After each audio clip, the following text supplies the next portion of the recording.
continue to provide the services to all Americans.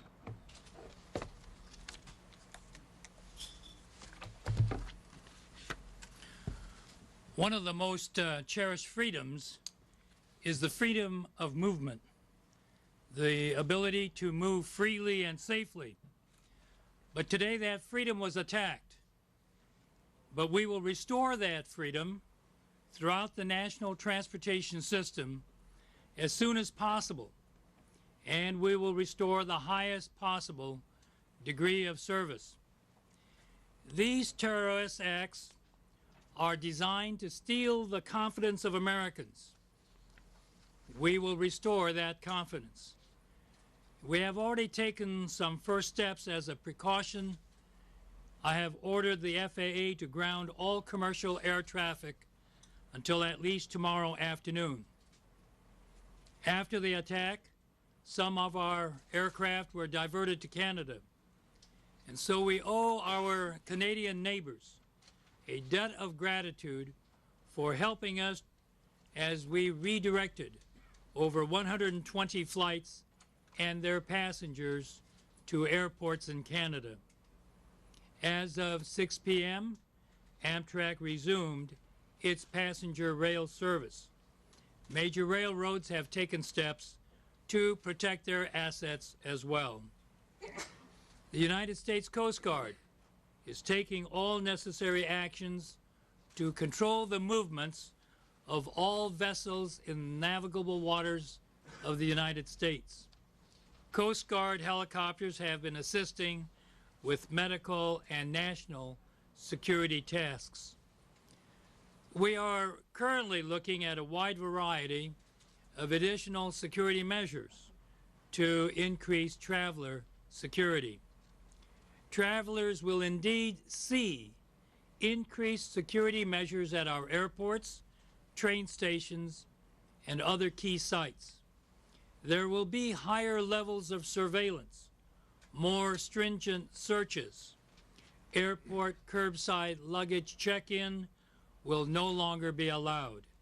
There will be more security officers and random identification checks.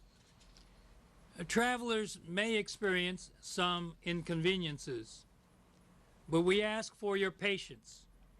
But we must do whatever it takes with safety as our highest priority. The Department of Transportation is working closely with the White House and appropriate federal agencies to mount a coordinated nationwide recovery effort. Each American must know that we will restore our national transportation system to a safe and efficient status as quickly as possible. Our system has been severely burdened by the stress of these horrendous attacks, but we will recover. In a democracy, there is always a balance between freedom and security. Our transportation systems, reflecting the values of our society, have always operated in an open and accessible manner, and they will again.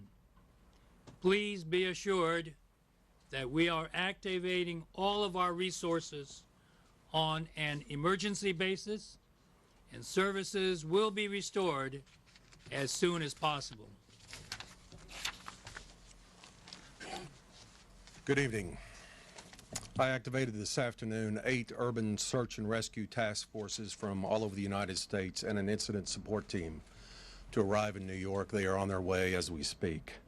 I've spoken with Governor Pataki, Governor Gilmore, Mayor Giuliani. They are handling this about as well as anyone could handle it. These teams we've deployed are specially trained teams from all across the country, comprised of engineers and other technical individuals with dogs that are trained to handle incidents such as this. We at FEMA have also put a team on the ground, an advanced element team. It will be at the scene of the disaster probably as we speak. The Army Corps of Engineers are already on the ground getting ready to handle debris removal. This afternoon, as you know, the President did declare New York City a disaster. I've named Ted Mineta the Federal Coordinating Officer. He will be my personal representative on the ground during the duration of this incident. In Washington, as the Secretary said, we have 3 mortuary teams on site, 3 medical teams, 4 urban search and rescue teams.